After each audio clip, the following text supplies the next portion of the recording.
Hello, ladies and gentlemen. My name is Arewa. Welcome you to History with Arewa. Thank you guys for joining me. If you are new, kindly click on that subscribe button down there and don't forget to on your notification bell so you can get notified whenever I drop a new video. Then you can come and check it out. Also, this is an English Yoruba channel, so I mix the two together over here. Thank you guys for joining me once again today. My name is Arewa. Like I said, welcome you to History with Are. History with moi. Thank you guys. So let's move on. On today's episode of Misconceptions about Yoruba history and history in general, I want to talk about what I was asked. And it is a common saying that whenever an Onis die in Ile-Ife, the first person they will tell is Ore of Otunmoba, presently in Ekiti State. Ore is a friend to Oduduwa. They are friends. And in fact, when Oduduwa had the problem with his eyes, Ore was the one to die Ifá tó fi pètùtù bó ṣe máa la ojú Oduduwa. So ọ̀rẹ́ olóore mi, ọ̀rẹ́ ni Ore jẹ́ sí Oduduwa, kò ń ṣọmọ ẹ̀, kò ń ṣe descendant ẹ̀, ọ̀rẹ́ ni wọ́n. Ipe so àwọn Ifẹ̀ máa ránṣẹ́ láti palace, wọ́n máa ránṣẹ́ sí Ore pé Ọ̀ọ̀ni ti kú o. Ore dẹ̀kẹ̀rẹ̀ òun á kọ́kọ́ wá the first person tó máa sọ fún apá Aláàfin, á sọ f'Aláàfin, á pe ọba Bìíní, á sọ f'ọba Bìíní. Táwọn yẹn bá ti wá gbọ́ tán, kán tó wá ṣe kíni kéde ẹ̀ fún gbogbo ayé.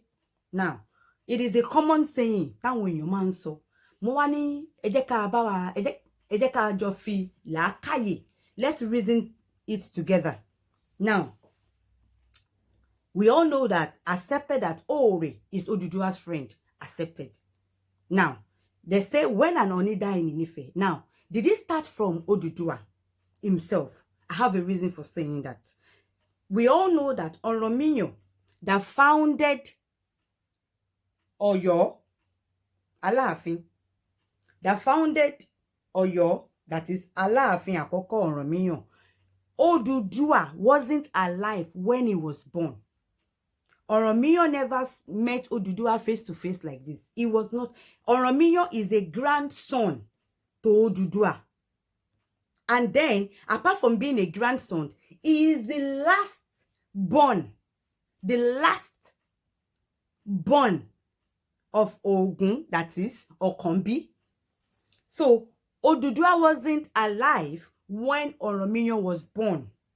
So, how is it possible? And then, meanwhile, in Benin, it is still Oromiyo's son that is the Oba in Benin. Now, Oduduwa did not meet Oromiyo. Oromiyo did not meet Oduduwa when he was alive. Not to talk of Oba Benin, that even the Oromiyo that did not even meet Oduduwa is going to send words to. Like, it's not corresponding together. There's a mix-up. Nítorí pé à ń gbọ́ra wa yé, òun ló máa ń jẹ́ káwọn nǹkan èmi tí ò yé àwa èèyàn. Oduduwa ò sí láyé ńgbà tán bí Benin, tí wọ́n bí Ọ̀rànmíyàn. So báwo ni wọ́n ṣe wá fẹ́ ránṣẹ́ sí Aláàfin? Aláàfin á wá ránṣẹ́ sí ọmọ ẹ̀, because Ọ̀rànmíyàn tó dá Ọ̀yọ́, òun náà ni ó dá Benin, ìyẹn ọba. I'm talking about the Oba dynasty in Benin, not the Ogiso dynasty. I'm talking about the Oba dynasty. So, and then if you look at where Ekiti is and where Oyo was then, so it is not even close to Ore. Not to talk of that, the first person Ore will go and tell is Aláàfin. Why? Oduduwa was not alive. When did it start? Let us ask them that. Which one started it? Because definitely it cannot be Oduduwa. Now, we all know that in Ile-Ife, it is 3 dynasties that are becoming king over there. Ìpele ìdílé mẹ́ta, like ìpínlẹ̀ mẹ́ta ni ó ń jọba nífẹ̀.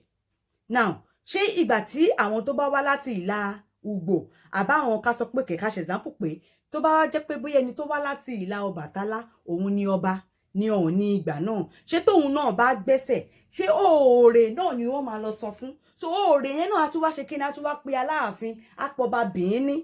Ṣé mọ̀ pé yẹn ò possible bẹ́ẹ̀? Because kò kí ń ṣe descendant Oduduwa.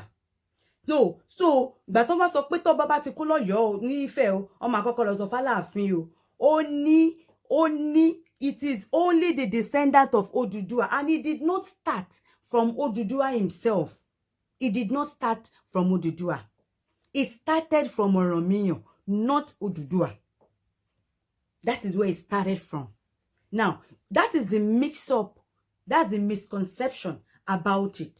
It is not possible that a king in Ife that comes from the dynasty of Obatala or dynasty of Oronfe, died, and a friend to a previous Odudua of another dynasty is the one that the palace will first of all go and tell in Ekiti. That one will not carry it to go and tell to go and tell Alaafin, and then Alaafin will not go and tell Oba Beini. Like, it is not corresponding at all. It can work if the person on throne is from Odudua dynasty. Now, it didn't start from Odudua himself, nor did it start from his third Ooni. The third Ooni is the son to Odudua, that is Ogun, formerly Ogun, aka Okombi, aka Idekosero Ake.